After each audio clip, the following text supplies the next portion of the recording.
All right, everybody, I am back with a brand new DC update. And if you haven't seen it already, I did go see David Ayer's new movie last night called The Beekeeper. And I have my review up here on YouTube. I will leave a link to that video in the description of this video. But you are going to want to check that out. It is spoiler-free. And it's a fun one. In fact, I think it is probably David Ayer's best film that he has directed. It is pretty phenomenal. I really enjoyed that movie a lot. In fact, I am going to be going to see it a second time. It is a great way to start off 2024. So you can check out that review. There's a lot of fun. I may do a spoiler review on that movie. I didn't want to do it and probably until the weekend's over because there was so much I wanted to say in the review but couldn't. Because it would spoil the film for people. So I just recommend going to check it out. Now, we've got some stuff to talk about in regards to DC today. I'm going to show you a couple of photos that one of my viewers sent me. Dave sent this to me on email, and I am grateful that he sent this to me. I'm actually going to include these in that folder for the pictures that I am keeping, just because of how brilliant these two pictures are. So that's what we're going to start with here. So what this shows are the number of tickets sold by the DCEU films, not both, but domestic, internationally, and worldwide. Really, the only number I am concerned with is the worldwide number, because the worldwide number includes everything. And what this shows you is the interest in these films, because everybody talks about how everybody hated Snider. Snider was terrible. He ruined the DCU for everybody. But yet people still came to the theater for the first 5 years, 6 years, and then it dropped off for the last 4. And that had nothing to do with Snider. Snider has been gone for a very long time. And when you want to talk about pure interest, pure interest is the amount of tickets that were sold. This is beside the point of the budgets.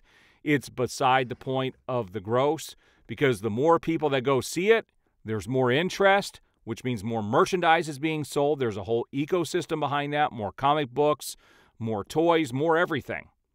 And as you can see, Man of Steel got up to almost 100 million tickets. Batman vs. Superman did sell about 110 million tickets worldwide. And then you had Suicide Squad, which dropped a little bit, but still made more than Man of Steel. The interest was there. And then you had Justice League.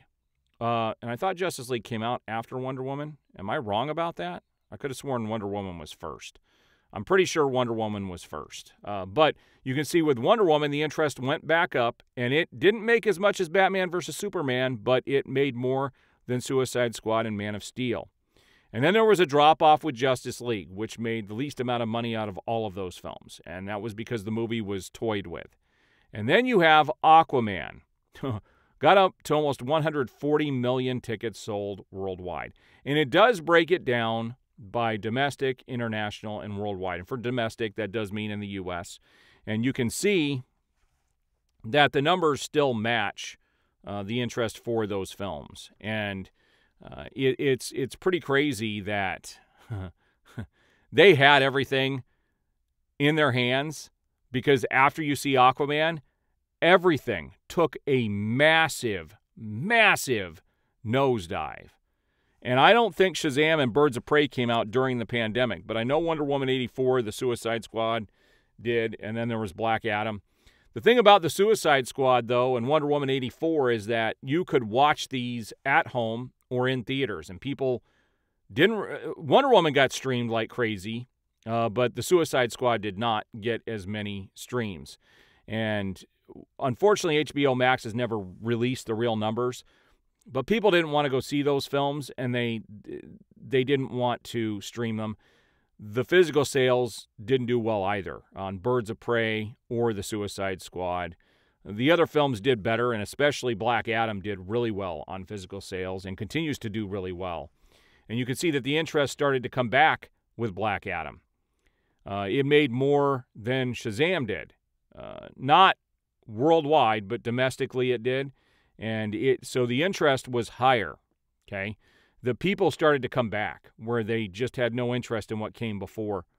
And what's sad about that is we had it all in our hands, but the studio kept second-guessing themselves because everything after that, there's no pandemic now, so there's no excuse for these numbers after Black Adam, except for the fact that the studio screwed everything up and stabbed people in the back.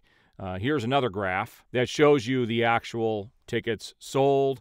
So this takes out the color aspect of it, the graph that I just showed, and gave you the actual numbers. And it's crazy. It is absolutely crazy. Birds of Prey was freaking terrible.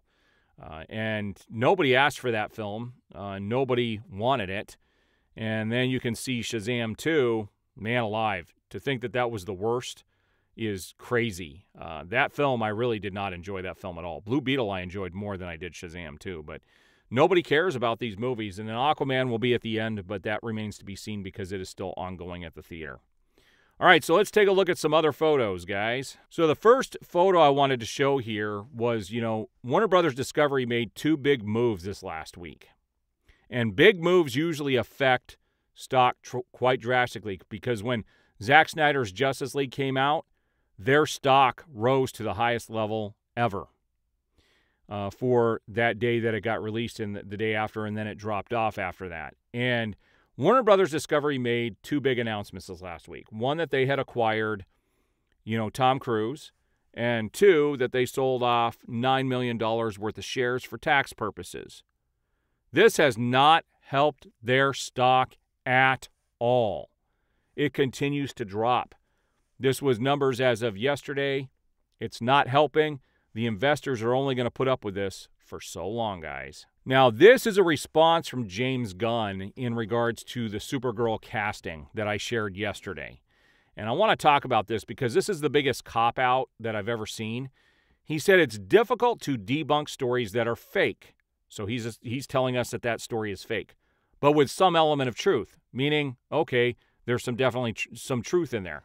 He goes, either I have to point out what's fake and what's true and give away a bunch of stuff I didn't want to, or I just say the whole thing is fake and get accused of dishonesty down the line when the one true part comes out.